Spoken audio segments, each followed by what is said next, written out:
Introduce my proverbial twin. That's a very unlikely combo, right? Me and Jim Gaffigan.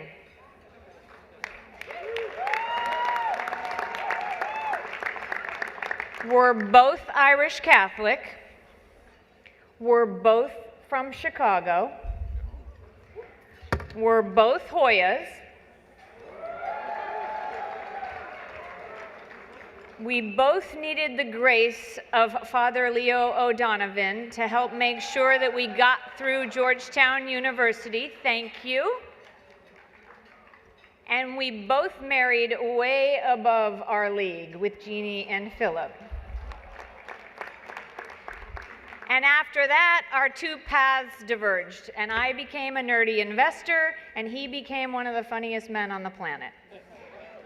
And tonight, we get to celebrate with kicking off with Jim Gaffigan, a two-time New York Times bestseller author, a three-time Emmy-winning performer, and a seven-time Grammy-nominated actor. And you are known, very importantly here tonight, as the king of clean comedy. And that is exactly what tonight has called for. And on a little bit more serious note, I don't know if I would have made it through the past couple of weeks without your humor and your ability to help me get through these last challenging times, as we've had a few hiccups along the way. And so, in the spirit of what Sister Mary Catherine says, God bless you. Let the games begin.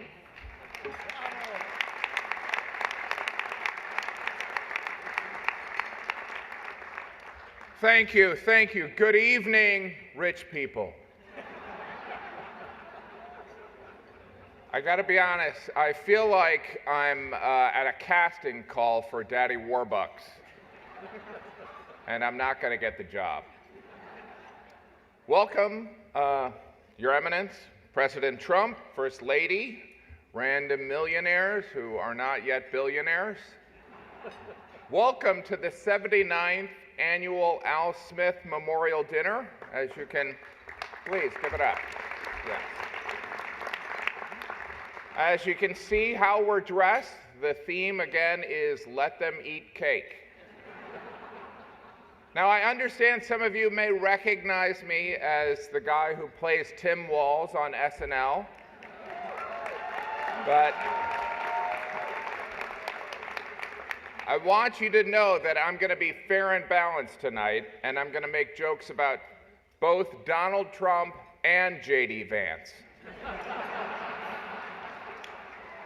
Now, I'd be remiss if I didn't address the elephant in the room.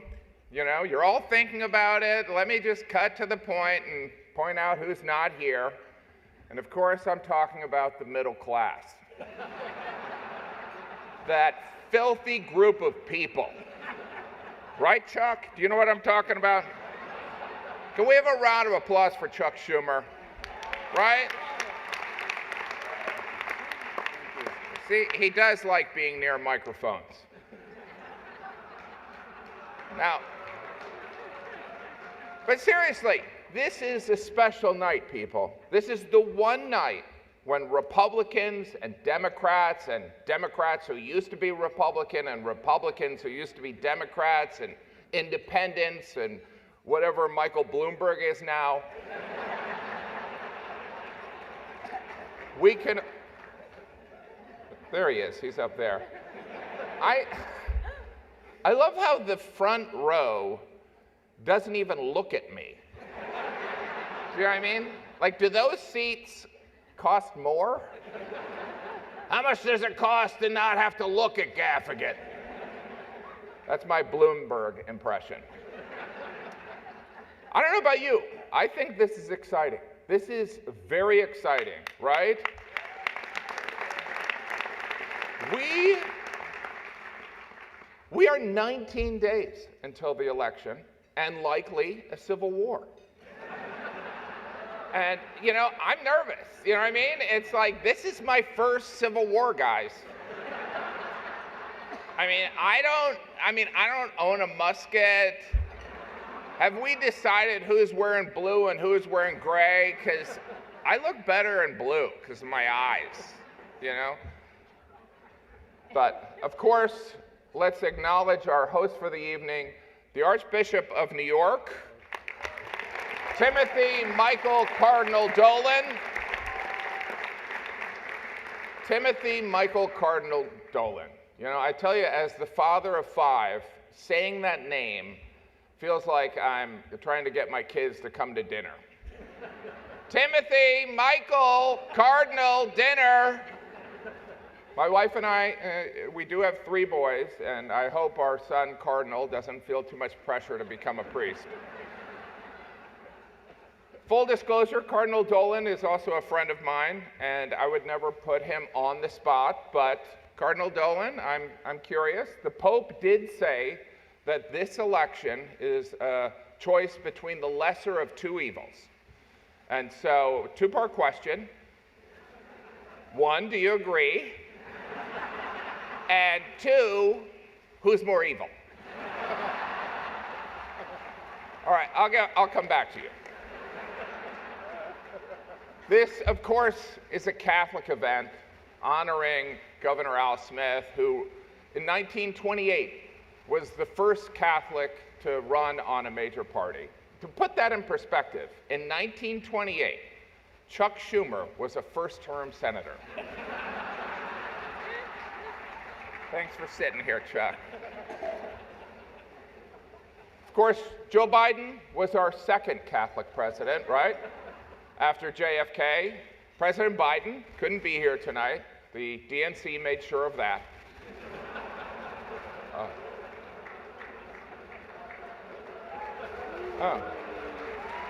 That's... I guess I'm the only one that reads history. But this is a Catholic event. I'm Catholic. Any Catholics here? Yeah. They're yelling because it's hard to clap when you're holding a cocktail. Right? You know, if I could, I'd like to talk about my faith for a moment. Personally, I am Catholic because I truly believe that's what my wife wants. In a way, she is my higher power and definitely a punishing God. Yeah. It's true. I was raised Catholic, but I am Catholic today because of my wife, and she didn't pressure me. She just said, this is what you believe now. And, you know, it wasn't like the Spanish Inquisition. There was an implied convert or die. My beautiful wife, Jeannie, is here with us tonight. She's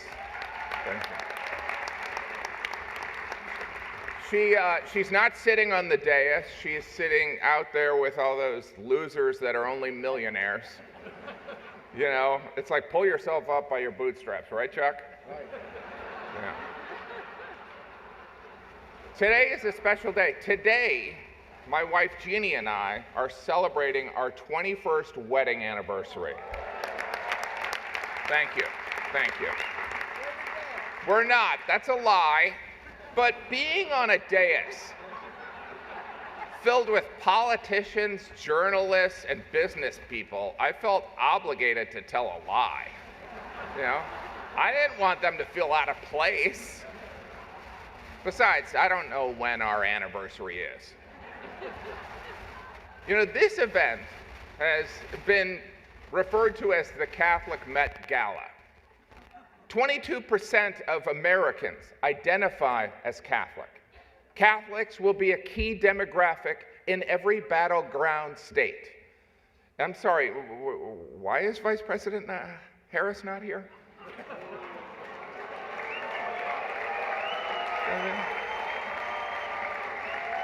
I mean, consider this. This is a room full of Catholics and Jews in New York City. This is a layup for the Democratic nominee.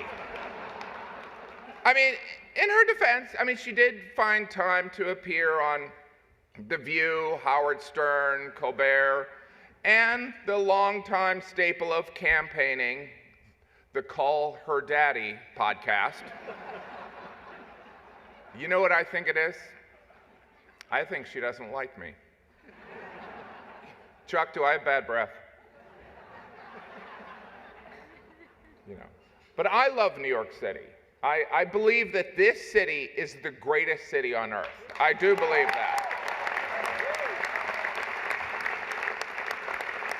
I have lived here for 35 years. I'm raising my children here, which is not for everyone. Sometimes a friend from home will ask, like, why are you raising your children in New York City? And I always say the same thing, because I don't want them to end up like you. We've raised all 5 of our children in downtown Manhattan, and I can honestly tell you, it was a mistake. I don't know if you remember, but there was a time when you could walk a city block and not smell pot. And don't get me wrong, I love driving an hour and a half to Randall's Island to watch my son play soccer for 20 minutes. Of course, New York City is where Donald Trump was raised, right? And he turned out great.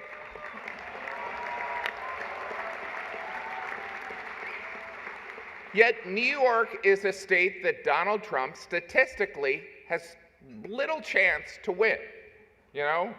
Who says you can't go home again? Apparently 20 million people.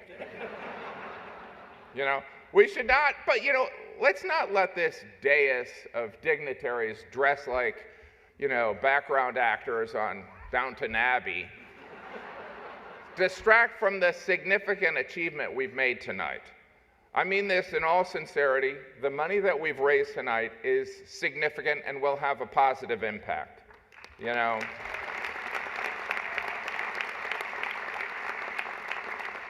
And after we pressure Mike Bloomberg to give more money, we will break $10 million. $10 million. Everyone look at Michael Bloomberg and tell him he should give more money. $10 million is pretty impressive, you know what I mean? I mean, granted, it could get you a studio apartment in Manhattan, which seems, expensive, especially considering you can get a mayor for 2 business class flights.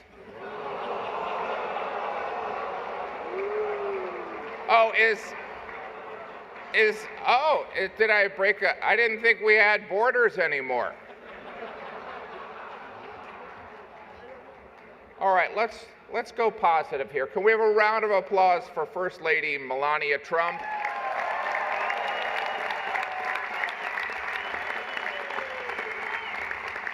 Who presently has the #1 book in America. And by the way, Jesus taught us to forgive 7 times, not 7 times, but 70 times 7. And Melania, you may be the first person to actually reach that. What's that? Oh, well, she surpassed it. Congratulations. Looking at this impressive dais of attendees up here, I never know how to address you people. Do you prefer, global elite or coastal elite? I mean, I know we live in sensitive times, and I don't want to mislabel anyone. I'm personally excited to be up here, and not just because you make me look young and principled. This seating arrangement is weird, right? I mean, it looks like the plutocrats are about to play Family Feud. And the survey says, whatever you want. This dais, actually, let's be honest, this entire room is filled with some of the most powerful people in New York City, and Brian Kilmeade. Remember Brian, I told you? Brian and I started doing stand-up together, so we're friends, hopefully. Because this room is, I'm glad you guys have a sense of humor about this, because this room is undeniably impressive. It really is. The prestige, the wealth, the allegations. I mean, wow. And don't feel bad if you don't have any allegations yet, okay? Which reminds me, Letitia James is here. She had a great year. She's just back there watching all of you. She's watching.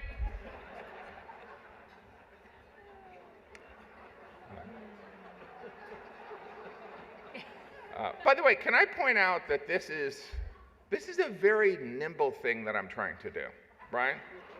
Because if I am too critical of Vice President Harris, I will, I will lose friendships and mess up my career. And if I am too critical of President Trump, I will lose friendships and improve my career. You know what I mean?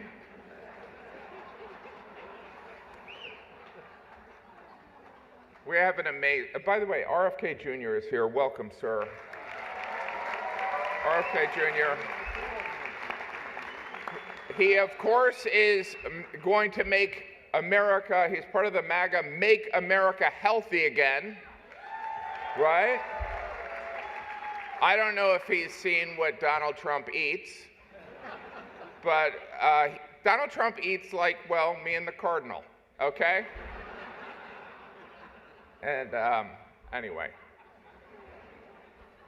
now the prompter guy. I went off book a little bit here. So anyway, I'd like to also welcome Mayor Adams, brought to you by Turkish Airlines. I was told to say that. It's a sponsorship deal, people. We have a lot of formers on the dais tonight, all right? Former mayors, former governors, former respected journalists. Is there any other kind, really?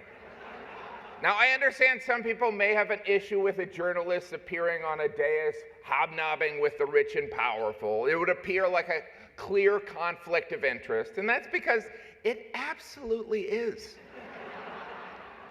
Look, the days of Walter Cronkite are gone. Most journalists have their own TikTok. The President Trump regularly appears on a show called Fox and Friends. That's not a mistake. He's their best friend. Former Mayor Bloomberg is here. Mayor Bloomberg, you're going to close that deal on bringing us to 10 million? Can you just, not an agreement, sir. Okay. Now, by the way, there are rumors that Mayor Bloomberg is planning to run for mayor.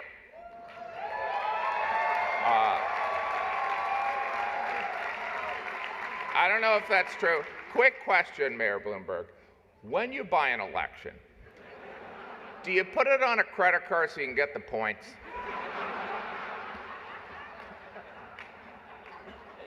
Because that's what I would do. I already did the RFK joke, so. Anyway, the one thing that I was going to say is that I feel like Donald Trump, make America healthy again. I feel like Donald Trump would probably be less loyal to RFK than he would be to KFC. Do you know what I mean? It's like, I think the rank of Colonel Sanders. I don't know, some of these I wrote during lunch. Woody Johnson is here tonight, owner of the New York Jets, heir to the Johnson & Johnson pharmaceutical fortune. In divisive times, sir, you are a shining example, okay? If the head of Johnson & Johnson can sign an unvaxxed quarterback, maybe there is hope for this country, all right? Not only is Woody Johnson here, Robert Kraft, owner of the New England Patriots, is here. Welcome. By the way, as we know, they are bitter rivals on the football field. But here tonight, they're here for the same reason: billionaires supporting Trump. It's really beautiful. We are 19 days from the election. This presidential election, it's been different, right? I mean, it's crazy because there's no Russian interference, no Facebook, it's crazy. It's being left up to American voters and 4 billionaires. The Cardinal wrote that joke. There is one group that baffles me, and I think it baffles most everyone in this country, and I'm talking about the undecided voter. Are you kidding me? I mean, are you kidding me? You don't know who you're voting for? You don't see a difference between Kamala Harris and Donald Trump. Like, nobody has ever thought, wait, is that a Trump quote or a Harris quote? The media has begun discussing the phenomena of secret Trump voters. I don't know if you've heard about this. People who publicly say they would never vote for Trump, but then when they go in the voting booth, they do. It's a small group. They're called the Biden family.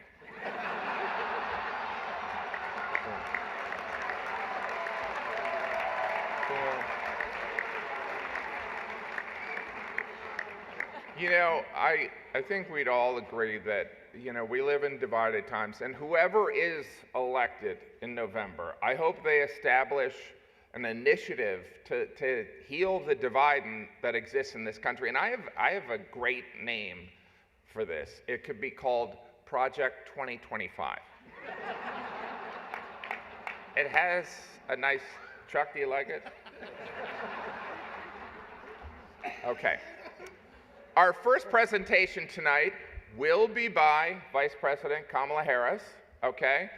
You have to admit, the Democrats have done an amazing job rebranding Vice President Harris, right? The term joyful warrior was used so many times at the Democratic convention, I felt like I was at a yoga retreat.